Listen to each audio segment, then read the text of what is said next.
하나는 내가 가지고 없는 자료니까 가져가고 이거 줘. 네. 그것도 자료 중에 하나고. 이건 PPT 자료입니까? 네, 파워포인트인데 그냥 보시면은 그 궁금하신 거 나한테 물어보면 내가 답변해드리면 되는 거예요. 그거 보시면서 혹시 물어볼 거 있으면 물어보세요. 예. 그러니까 아니 요런 그거에 자료들이 제일 굉장히 요런 사진들은 많이 가지고 계시죠? 내가 그 아니, 사진의 배경을 아셔야 되거든. 예. 근데 배경 설명을 잘 해줄 수 있다고. 그러니까 보시고 물어볼 게 있으면 물어보시라고. 예, 알겠습니다. 예.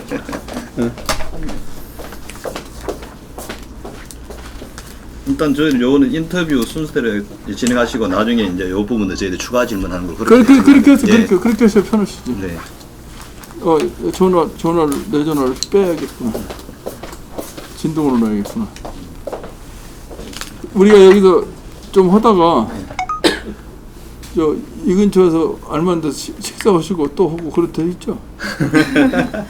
여기 바로 막 끝내고 식사를 가시죠. 그래요? 예. 뭐 기다리는 사람 심심하겠네. 네. 뭐 요거 하나 드릴까요? 차를 드릴까요? 그거 줘. 요거 벗으면 안 돼요? 벗어도 됩니다. 예. 그래? 잠깐만 이거 마이크 빼고. 더워가지고 안 돼요. 예. 식사는 언제 하실 건지 그걸 아무데나 해. 세분 나가실 수 있죠. 세 분 다. 한 명은 구명 다 일이 있어요. 잠깐 옆에 일이 있잖아요. 식사. 실장 어때 식사 갈 수 있는. 들어가야 돼. 그럼 이 실장 들어가려면 지금 들어가. 지금 들어가고 우리끼리 뭐 키 갖고 있으니까. 우리 뭐 이거 하고 밥 먹는데 지장이 없으니까 이 실장 들어가. 응. 식당을 지금 예약을 해야 되거든요. 어제 안 하셨죠? 내가 예약 안 했으니까 알았어 지금. 혹시 다 좋아.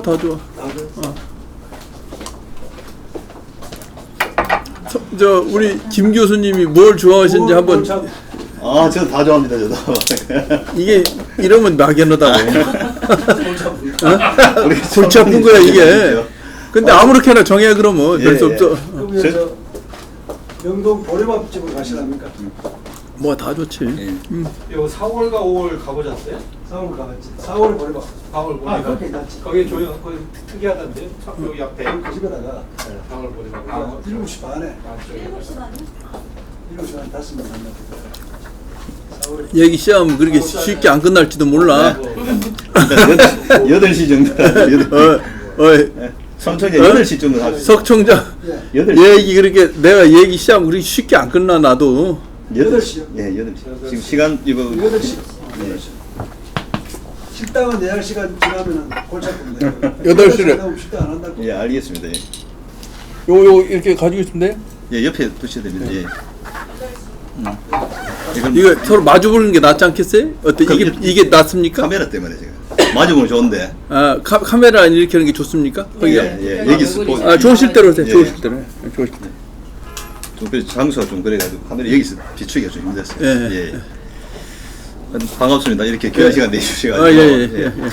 그 우리 창업자 관련한 이 구술 사업은 향후 이제 현재 시점 아니고 우리 대한민국 근현대 과정에서 정말로 어떤 건 기업가로서의 어떤 그런 모범을 보여주셨기 때문에 향후 아산학을 지금까지 굉장히 귀중한 자료가 되리라 생각합니다. 그런 측면에서 오늘 그 우리 회장님의 정언은 우리 후학들 위해서도 굉장히 소중한 가치가 있다고 생각합니다. 그래서 오늘 구술의 편의를 위해 가지고 이제 서로 용어는 이제 구술자, 저는 면담자, 창업자 뭐 이런 식으로 정리가 진행하도록 하겠습니다. 예. 먼저 우리 구술자의 개인 생애부터 좀 여쭤보도록 하겠습니다. 저요? 예. 구술자의 어떤 유년 시절에 대해서 좀 간단히 말씀해 주십시오. 이 생년월일과 어릴 때 가정 형편 뭐 이런 부분 정도 돼서. 예. 제가 해방동이거든요. 예. 그러니까 생년월일 호적에는 46년 2월 25일로 돼 있는데 예. 음력으로는 45년 섣달 26날이거든요. 예. 그러면 해방되기 전에 5달 어머니 뱃속에 있다가 예. 또 5달 후에 난 거거든요.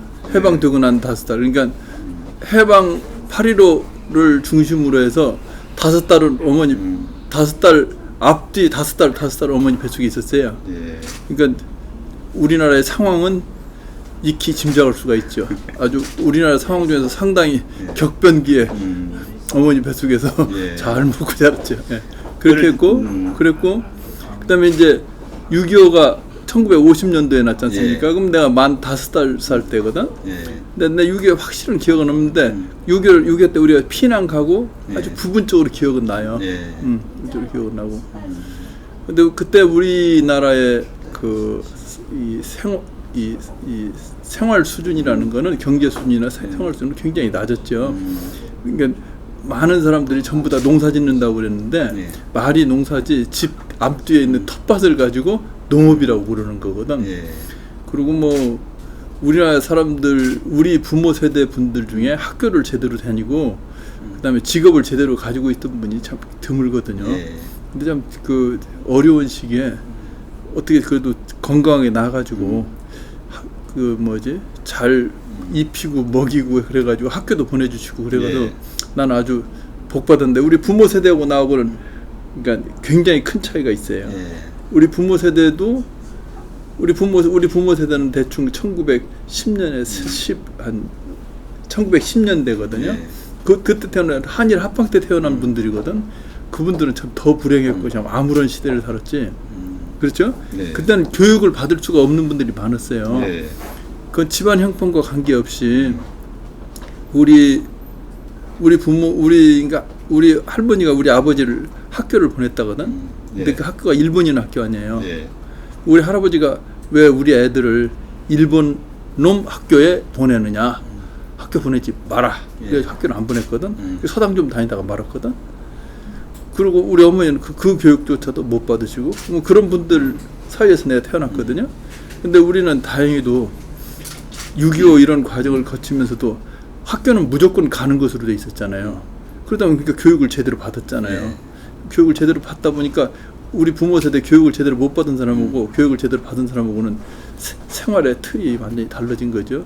근데 그게 내 개인적으로도 그렇지만 우리 국가적으로도 그 시대 우리 부모 세대의 사람들은 대부분이 그렇게 살아왔고 예. 근데 우리 시대의 사람들은 대부분 나처럼 살아온 거거든. 그러니까 우리는 어떻게 보면 해방이라는 것 때문에 굉장히 교육을 제대로 받고 또 이승만 대통령이라는 사람이 미국에 오래 있던 분 아니에요. 예. 그러면 이승만 대통령이 학교를 안 가도 된다 이런 생각은 전혀 하실 분이 아니거든. 만약에 아마 김구 선생이 하셨으면 학교는 안 가도 된다 이런 생각을 하셨을 수도 있다고. 근데 우리는 어떻게 이승만 대통령이 된 게 다행인 거야. 학교는 무조건 가야 된다. 근데 우리 전부 학교 다 갔잖아요. 나이가 많이 먹더라도. 그러니까 우리나라가 그때 그런 식으로 자랐던 건데 입고 먹고 자는 것이 굉장히 가난했지만은 아주 순박하고 다정다감한 사이에서 입고 먹고 자랐다고 그렇게 보시면 되겠죠. 교육도 아주 잘 받았고. 가정 형편은 좀 어땠습니까? 우리 가정 형편은 그러니까 그 시대에 우리 가정 형편으로 봤을 때 그냥 그러니까 나는 이 먹는 것을 가지고 구애받은 일은 없거든. 근데 먹고 노는 거 구애받은 일은 별로 없는데 그렇다고 전혀 부자는 아니에요. 그리고 경제적으로 여유 있는 게 아니에요. 근데 우리 부모들이 하도 현명하셔가지고 그 가난한 속에서도 입고 먹고 자는 거를 입고 먹고 재우고 학교 보내는 걸 하셨기 때문에 나는 경제적으로 뭐 부유하다 부유하지 않다라는 것에 대해서 아무런 개념 없이 아주 신나게 잘 자랐죠. 근데 뭐 잘 놀고 안 놀고는 어렸을 땐 본인 성격이지 집안 형편하고는 아무 관계 없잖아요. 가난하다고 못 노는 게 아니거든. 잘 놀고 잘 놀면 건강하고 머리도 좋아지고 그러거든. 예. 그러면 구슬 학창 시절 중에서 기억에 남는 일은 어떤 것 있습니까? 어떤 학창 시절? 뭐 초중 고 대 시절 통해서. 초등학교 들어갈 때 내가 초등학교 들어가서 난 내가 공부 잘할 거라고는 전혀 생각하지 못했어요. 우리 동네에서도 이게 학교 들어가기 전에 맨날 싸움을 많이 해가지고 또 싸우면은 막 같이 싸운 애네 집에 가서 막 끝까지 계속 더 싸우려고 그러니까 굉장히 걱정을 했었거든. 그리고 우리 동네 분들도 상당히 걱정을 했는데 웬걸 이게 학교를 들어가더만 공부를 추종을 불허하게 잘하거든. 이상하게. 그러니까 학교 들어가니까 우리 동네 사람들이 나를 이제 다시 보기 시작한 거예요. 우리 집에서도 다시 보기 시작하고 이건 완전히 전혀 기대하지 않은 현상이 나타난 거거든. 근데 원래는 잘 놀고 막 싸우고 이러던 애인데 학교 들어가더만 이상하게 공부를 잘하는 거예요. 그러니까 한 초등학교 2학년 3학년 이럴 때 일제고사 같은 거 보면 전교에서 1등하고 이런 걸 했지. 그러니까 공부는 무조건 잘하는 걸로 돼 있고. 그다음에 난 뭐 힘도 세고 싸움도 잘하고 그랬어요. 보통 랭킹이 반에서 한 2등 내지 3등 그랬어요. 싸움도 항상 경찰서 뒷마당 가가지고 모든 사람 다 보는 사이에서 해가지고 랭킹을 조정한다고. 항상 내 2등 내지 3등. 원래 내 1등 했는데 나이 많이 먹은 놈이 와가지고 그 놈하고 붙었다가 되게 터지고 난 다음에 랭킹 밑으로. 전학 온 애들 때문에 내 랭킹이 떨어졌다고. 근데 원래는 내 랭킹 1위였거든. 싸움 아주 잘했고 힘도 셌고 기계체조 같은 것도 아주 잘하고 그랬어요. 그러면 우리가 이제 구술자가 살아온 시대는 좀 우리가 격동기를 할 수 있나? 아주 6.25 격동이죠. 돼가지고 뭐 6.25. 뭐 내가 학교 들어가가지고 학교 들어가니까 석 달 지나니까 우리 학교를 군대가 진주해버린 거야. 우리 학교는 뺏겼어요. 그래가지고 다른 학교 이 마당에다가 텐트 치고 가만히 깔고 그 다음에 옥상에다가 텐트 치고 그것도 없을 때는 공원 교회 뒷마당인데 비 오는 날 학교 안 가요. 왜냐면 저 노천에서 배우니까 그 비 안 오는 날이었는데 화판 있지 여기다 거는 거 그거하고 요 깔판 그걸 가지고 가는 거예요. 그래서 깔고 화판하고 이게 책상이고 그러고 하는 거거든. 수업하는 것도 선생님도 자주 바뀌고 뭐 그런 상태에서 1학년 때부터 4학년 때까지 우리는 자연학습 받았거든. 그 자연학습이라는 건 항상 이 자연과 더불어서 공부를 했기 때문에 거기 통제가 잘 안 됩니다. 그럼 놀이거리가 굉장히 많다고 싸움거리도 많고 네. 그러니까 아주 재밌게 지냈지. 요즘 애들처럼 그렇게 공부를 열심히 많이 한 게 아니에요. 근데 이제 그런 시대 예를 들어 가지고 뭐 4.19, 5.16 그다음 우리가 소위 말하는 어떤 유신 이런 격동기를 거치면서 네. 그런 것들이 내 삶을 형성하는 데 어떤 영향을 준 게 있습니까? 시대적 변화가? 그때 이제 그러니까 중학교인데 사범병설 중학교 갔거든. 왜냐면 사범 학교 가면은 고등학교만 졸업해도 선생님 돼가지고 살기가 괜찮거든. 네. 그래가지고 하는데 고등학교 들어갈 때쯤 사범학교 없어져 버렸어. 네. 그래가지고 이제 군산고등학교고 그 사범병설 고등학교라는 거 들어갔는데 시험 봤는데 두 군데 다 1등으로 붙어버렸어요. 네. 그럼 뭐 그냥 군산고등학교 갔지 뭐. 근데 중학교 3학년 때 4.19가 일어났거든. 예. 고등학교 1학년 때 5.16이 일어났거든. 근데 우리는 4.19, 5.16이라는 것에 대해서 그렇게 우리가 그때는 우리는 집에 라디오 있는 집도 별로 없었고 예. 신문 보는 집도 아주 드물었기 때문에 뭔가 무슨 변화가 있는 모양이구나 이걸 그 정도지 우리는 그냥 학교 다니고 놀기 바빴지 뭐 별 관심도 없이 지냈어요. 사회 변화에 대해서 무슨 느낌이나 이런 건 별로 없었어요. 그럼 우리 구술께서 지금까지 살아오면서 나름대로 어떤 가치관이라든가 좌우명 같은 건 있습니까? 나는 아마 이런 거 우리 그러니까 부모님들이나 뭐 우리 집 어른들한테 하는데 내가 뭐 이 가만 보면 이 어떤 게 있냐면은 이 거짓말을 하는 걸 굉장히 이 좋지 않게 보는 경향이 있어요. 그러니까 이 거짓말 하는 사람은 거짓말을 해도 상대를 하고 이렇게 같이 지내야 되는데 아직 면전에서 그 다음부터 그걸 안 보려고 그러거든. 예. 그러니까 거짓말하고 약은 사람들 있잖아요. 예. 그런 사람들. 그러니까 우리는 그러니까 순박한 부모들 밑에서 자라가지고 그걸 이해를 잘 못하는 거고 그러니까 책임감은 상당히 있고 거짓말 않고 예. 뭐 그런 거는 상당히 좋은 걸로 했다고 생각해요. 근데 뭐 세상에 좋은 것도 있고 나쁜 것도 있으니까 그걸 다 이해하고 잘 적당히 살아야 되는데 그 타협이 잘 안 되는 거니까 그게 장점 겸 단점이죠. 예. 소위 정의감이 상당히 많은데 그 사회 살아가는 데는 좋기도 하고 나쁘기도 한 거거든. 정의감이 높다 보면 부딪히는 데가 많습니다. 예. 회사 안에서도. 나 회사 안에서도 초급 간부 시절에 윗사람들을 굉장히 많이 부딪혔어요. 근데 그건 살짝 어떻게 보면 내가 내 일을 제대로 못하고 그렇게 부딪혔으면 아마 일찌감치 중간에 도태했을 거예요. 근데 저게 애가 그냥 버릇없이 아무나 싸우고 그러는데 일은 제대로 하니까 그대로 남은 거 아닌가. 그 생존했다 이렇게 생각해요. 싸움을 얼마나 많이 했는데. 예. 그럼 구수자께서는 이 젊은 시절부터 꾸준히 해온 취미생활 같은 것도 있습니까? 취미는 또 일입니까? 운동 다 좋아하지. 운동은? 그러니까 내가 수영 잘하는 거 아세요? 모릅니다. 내 초등학교 2학년 때 수영을 배웠는데 혼자서 수영을 배웠어요. 네. 그거 하니까 되더라고 바로 네. 그 개천에 가서. 그래가지고 재밌어가지고 그걸 하는데 옛날에 개천에 가서 빠져가지고 죽는 사람이 많거든. 네. 1년 한 해에 한두 명 꼭 나오거든. 그러니까 집에서는 내가 장손이거든요. 이거 가서 빠져서 가면 곤란하잖아요. 그러니까 물론 그리고 사고가 나니까.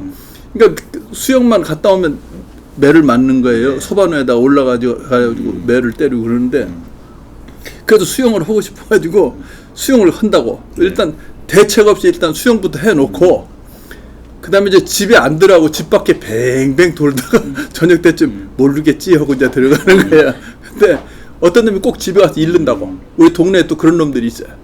내가 헤엄치고 오면 맞는 걸 아는 놈이 있다고 꼭 우리 집에 가서 잃거든. 그래서 매 많이 맞았죠. 그래서 아빠 거 서름 속에서 수영을 배웠거든. 근데 그게 계속 수영 많이 했어요. 어른 돼가지고. 근데 그러다 보니 중간에 이제 수영 선수한테 코치 받을 기회가 한 번 있었어요. 그거 한 일주일 받고 나니까 좀 잘하더라고. 그래서 중공업 같은 데 있을 때도 내가 저 수영 대회도 하고 뭐 수구 대회도 하고 이거 전부 다 그러니까 사람들한테 가르치기도 많이 하고 그래서 대회도 주관해서 많이 오고 그랬어요. 수영을 좋아하시다. 그리고 그다음에 스케이트도 이제 군산 사람도 스케이트 잘 못하거든. 예. 근데 내가 만들어가지고 또 스케이트를 타가지고 그거 전반에 우리 사단의 대표 선수였거든.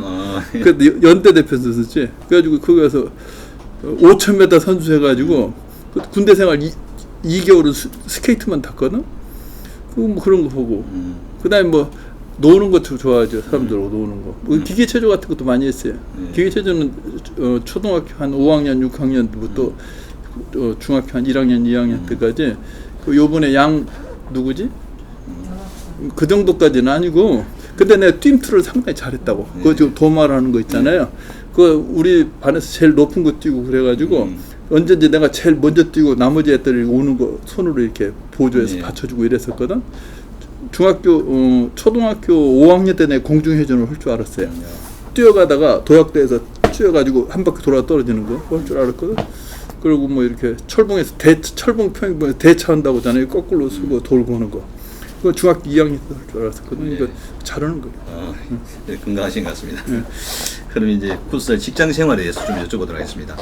제가 기록을 보니까 대학을 졸업하면 잡은 첫 직장이 이제 전주 제주죠. 예. 그 전공과는 다른 직종을 가신 특별한 이유가 있습니까? 이유가 많죠. 예. 그때 우리나라에 조선소라는 건 조선공사하고 대선조선이라는 게 있는 거예요.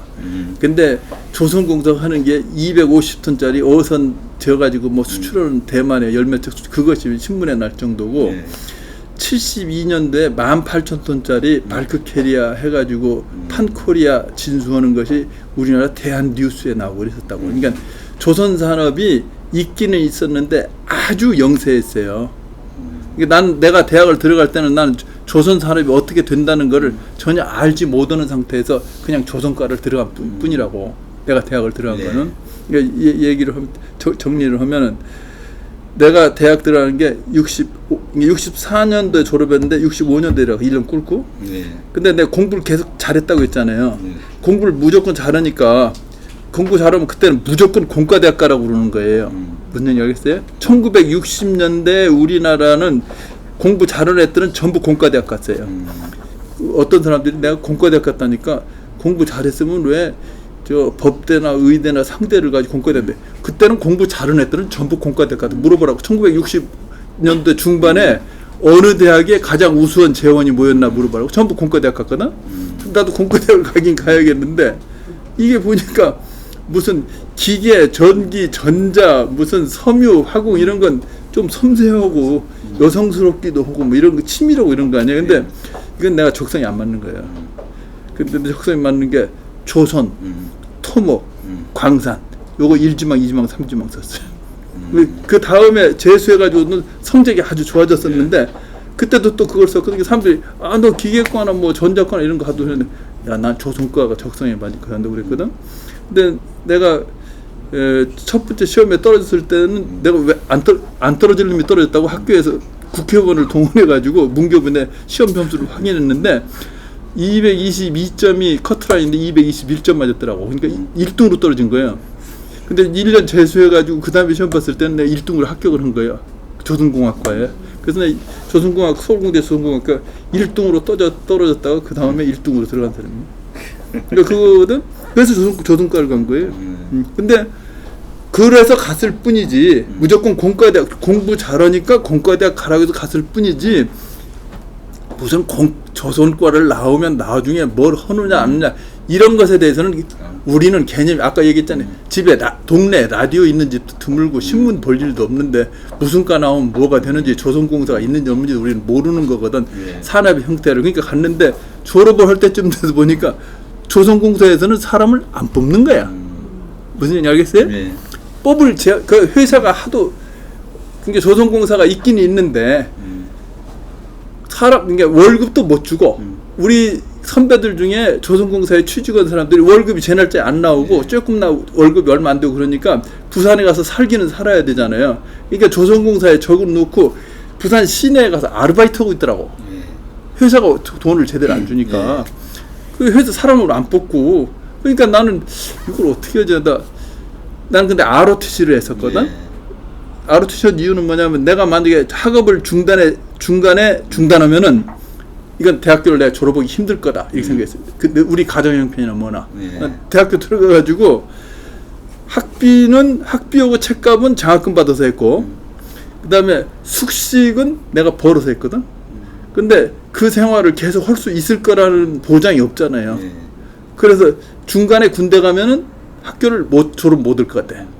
그래서 물론 무조건 학교를 졸업하고 군대를 가야겠는데 사병으로 가면 돈이 없잖아요. 그래서 장교로 가야겠고 장교로 가야 되니까 ROTC를 했는데 ROTC에서 이제 군대 가는데 취직을 해놓고 가야지. 그냥 가면 나중에 군대 갔다 와서 취직하기가 힘들잖아요. 취직을 해야 되겠는데 다른 데는 안 뽑는데 삼성은 뽑아. 삼성은 다른 회사는 이 병역 그 미필자는 안 뽑는데 삼성은 병역을 기피한 사실이 없는 자는 뽑는 거야. 그래서 삼성 봤는데 삼성이 그때 1969년 입사자가 이공계 50명, 상경계 50명, 삼성 그룹에 100명 뽑을 때예요. 그리고 이병철 회장이 하나씩 면접 다 할 때거든. 근데 그때 그걸 합격해가지고 갔다고 합격하고 실습 다 마치고 삼성 회사를 실습을 다 돌려요. 전주제지, 제일제당, 제일모직, 제일합섬, 미풍, 신세계, 그 다음에 동방생명 뭐 이런 데 다 실습 다 하거든. 다 하고 나서 군대 갔다 왔더니 전주제지 떨어졌더라고. 그 전주제지 1년 2개월 있었거든. 1년 2개월 있었는데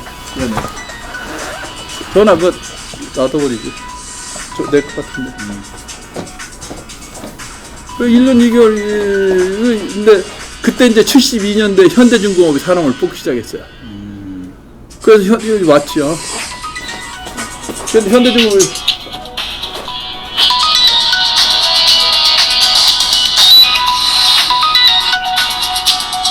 이 중단해도 됩니까? 내가 잠깐 중단해도 돼요? 전화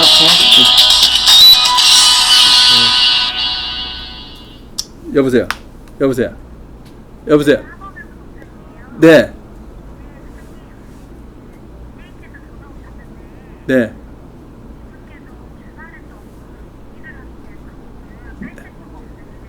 네.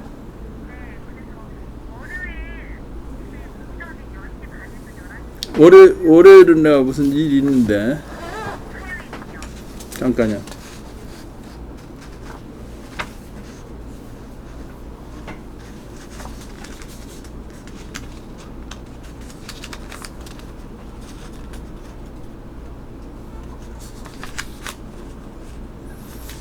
수요일날 저녁 때는 괜찮겠어요. 수요일. 예, 화요일날도 저녁에는 괜찮아요.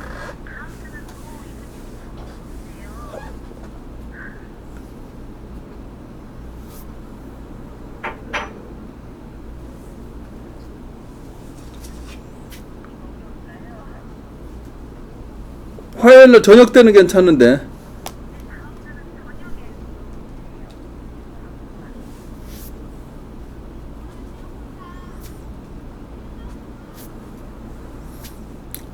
지금 내가 무슨 일을 하고 있는데 지금 이렇게 전화를 해가지고 그럼 그건 저녁에는 안 되는 거고 그럼 그 다음 주에 해야 되겠네요. 나는 그날 어차피 금주는 내가 토요일 날 된다고 했잖아요. 토요일 날 일요일 날 저녁 때 토요일 날 일요일 날 저녁 때 드는데 그 다음에는 그게 안 되거든요. 근데 그 위치는 아무데나 다 괜찮거든요. 꼭 거기 안 가서 해도 된다고요. 나는.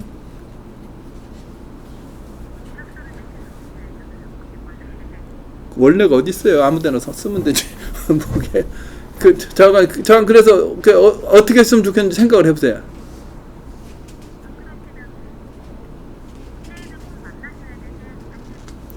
아니 꼭 그렇진 않아요. 계약이 제대로만 네.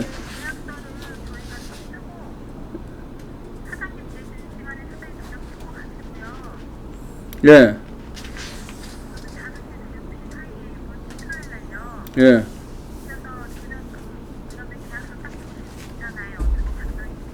예.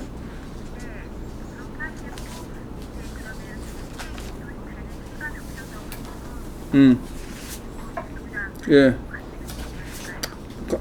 부동산에서 문제가 없도록 정리를 해주면 나도 관계 없어요. 예, 예, 예, 예, 예. 추후에 하면 되잖아요. 예, 예, 예, 예, 예. 예, 알았어요. 네, 네, 네, 네, 네, 네, 네. 네, 네, 네, 네, 네, 네, 네, 네, 네, 네. 미안해.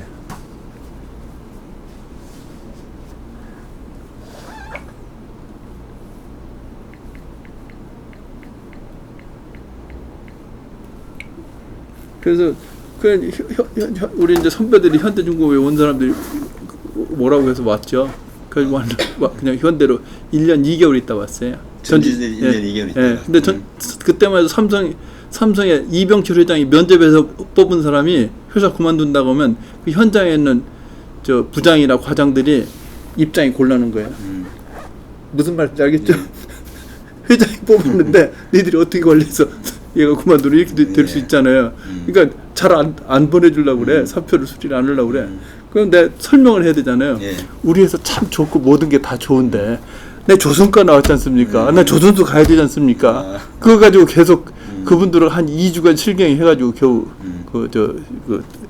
결제 받고 그러고 왔죠. 그러면 현대중 오실 때는 공채로 온 겁니까? 특채로 형성 온 겁니까? 그거는 그때 공채라고 볼 수는 없을 거예요. 왜냐면 내 개별 면접 보고 왔으니까. 아, 개별 면접 보고 왔습니까? 개별 면접 보고 왔으니까. 특별 채용 비슷하게 온 뭐 근데 그때는 계속적으로 사람을 연중 계속 뽑을 때니까 누가 오면 와라 하면 와가지고 면담 보고 또 하고 막 이렇게 뽑을 때니까 네. 우리 현대중공업 그때 현대중공업이 아니고 현대건설조선사업부거든. 네. 현대건설조선사업부가 80명밖에 안 되던 시절이니까 계속 뽑을 때야. 그러면 현대중공업 와서 입사했을 때 그 처음에는 어느 부서에 배치받았습니까? 처음에 거기서 부서도 아니고 예. 아니 80명이 무슨 부서가 있겠어. 강판을 발주해야 되거든. 예. 배를 지어야 되면 철판을 발주해야 되지 않습니까? 그때부터 철판이 영국의 브리티시 스틸이라는 회사에서 예. 강제를 갖다 썼다고. 예. 그러니까 영국의 브리티시 스틸에서 강제를 갖다 발주를 해야 될 거 아니에요. 예. 도면 보고 강제 발주서를 만드는 거예요. 뭐지 두께 폭 길이 요거 뽑아가지고 중량 계산해서 강제 발주서 만드는 거. 예. 그거 첫날부터 했어요. 첫날부터 야근했어요. 첫날부터. 네, 첫날부터 현대 오니까 첫날부터 야근 시작하더라고. 근데 난 참 좋더라고. 왜냐면 서울에 왔었는데 밥 먹을 데가 없는데 야근하면 저녁밥 먹고 난 다음에 야근하거든. 네. 그러니까 저녁밥은 항상 해결이 되니까. 밥은 역시 맛있었겠죠. 아, 뭐 아주 맛있어. 그때는 27살 때인데 얼마나 맛있겠지. 그러면 그 입사 당시 그 현대 분위기는 좀 어땠습니까? 그때 분위기는 완전히 전투 분위기지 뭐. 아니 회사 당장 입사한 사람 당장 첫날부터 야근시키는 분위기인데 뭐 그 사람 해야 될 일에 비해서 우리 인력의 숫자나 수준이나 모든 게 다 떨어질 때거든. 그러니까 그 숫자나 수준이나 모든 게 다 떨어지면은 저 몸과 시간으로 떼어가지고 그 일을 해내야 되는 거 아니에요. 네. 우리가 기술이 있어서 하는 게 아니거든. 뭐 경험이 있어서 하는 게 아니고. 난 경험이 전혀 없는 사람 아니에요. 네. 근데 막 처음부터 일이 떨어지는 거고 그 일을 해야 되는 거 아닙니까? 네. 그럼 그냥 하는 거예요. 부서가 무슨 부서에 가니까 시청 뒤에 난강 빌딩이라는 데가 우리 네. 4층하고 19층 썼거든. 난강 빌딩 네. 시청 뒤에. 난강 현대중공업 고참들은 이제 지금 있는 고참들은 모르지. 다 이제 그만둔 고참들, 옛날 고참들은 난강 빌딩 시절을 다 기억을 하지. 난강 시청도에 난강 빌딩 저 네. 4층하고 19층하고 썼거든요. 사무실이 모자라는 거야. 책상도 모자라고. 그러니까 어떻게 하냐면 책상은 하나고 의자는 두 개야. 네. 그렇게 앉는 거예요. 근데 이러는 데는 아무 지장이 없어. 예. 그 정주영 회장님 무슨 사무실 넓게 쓰면은 괜히 공간만 넓게 쓰고 왔다 갔다 하는데도 불편하고 그러니까 네. 좁게 쓸수록 좋다는 게 정주영 회장님의 지론이에요. 예.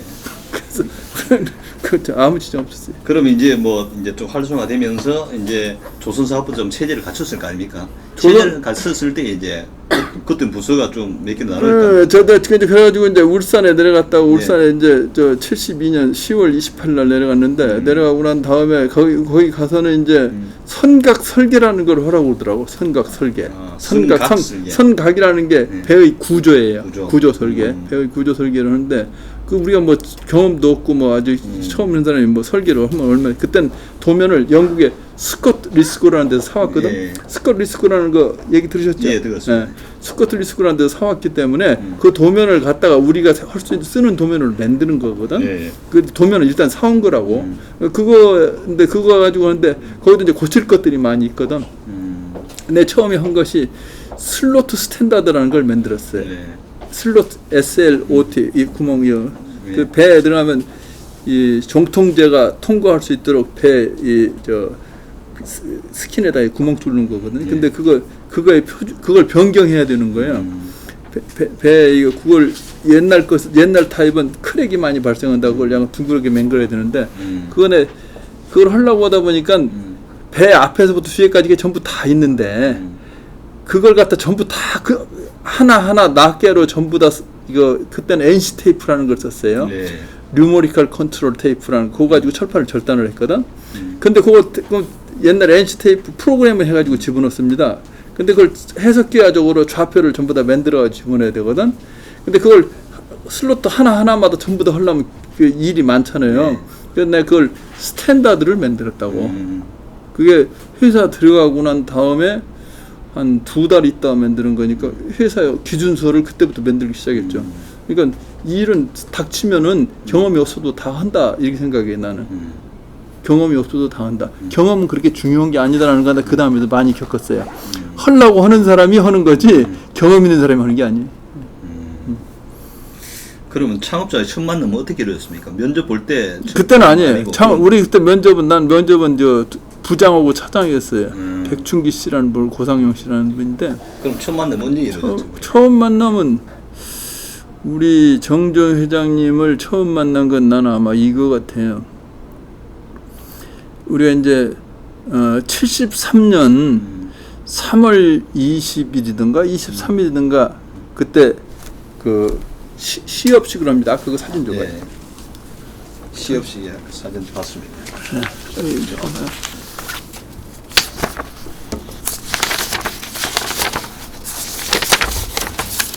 이거 예. 이거 3월 20일이네. 이 정중 회장님이거든. 예. 이 폼이 정중 회장님 폼만 옆으로 약간 어깨 기우시고 나는 한 여기 정도 서 있었지. 아마 이 정도가 첫 만남일 거예요.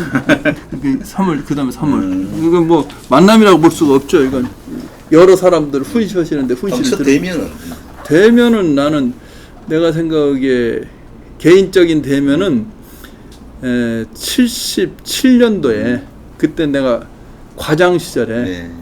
그때 이제 성각 공장에 문제가 많아서 성각 공장이라는 게 절단하고 소조립 그다음에 판넬 조립을 네. 하는 공장이 성각 공장이에요. 지금 현대중공업에 가면은 정문으로 들어가지고 왼쪽에 있는 큰 공장, 제일 네. 큰 공장 그게 성각 공장이에요. 네. 내가 그 공장에 내려가 있었거든. 근데 이제 회사에 와가지고 일을 많이 처리해야 되는데 가서 이제 왜 일이 안 되냐 하면 모든 사람 저 뒤에 있는 사람이 뭐라고 하냐면 뒷공장에 있는 사람이 이 앞공장에 있는 사람이 일을 제대로 못 해줘서 제가 일을 못 합니다. 물건이 안 넘어옵니다 그러거든. 그 앞에 이제 그 예를 들면 건조부에 가서 물어보면은 대조립에서 물건이 안 넘어옵니다. 대조립에 가서 물어보면 소조립에서 물건이 안 나옵니다. 소조립에 가서 물어보면은 가공부에서 물건이 안 나옵니다. 가공부에서 가서 물어보면 철판이 안 들어옵니다. 이러는 거거든. 근데 내가 철판 담당했었거든. 예. 강제 담당이 예. 좋은 말. 이게 철판이라는 건 우리 식으로 얘기는. 예. 근데 강제 담당하는데 나보고 이제 강제를 집어 넣으라고 그 우리 그때 상무이시던 분이 얘기를 하는 거예요. 정태구 상무라고 돌아가신 분인데 그때 우리 조선소 업무를 총괄하시던 분이에요. 야대에서.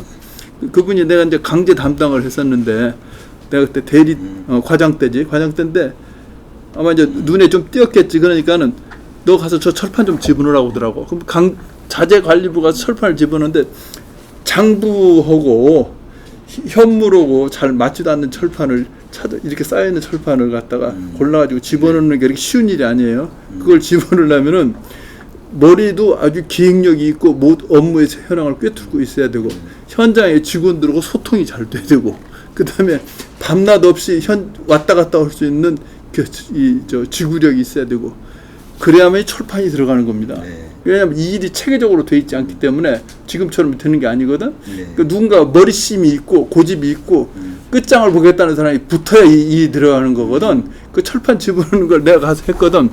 근데 나는 아까 얘기했지만은 경험은 없지만은 해야 되겠다는 생각을 하면 하는 사람이니까 그 철판을 가서 집어넣게 하는데 철판이 안 들어와서 자를 것이 없어서 못 옵니다라고 하는 아까 그 절단하시는 가공부 사람들이 내가 철판 가서 열흘을 집어넣으니까 3,000매가 쌓여버린 거야. 강자주장하고 절단장하고 사이에.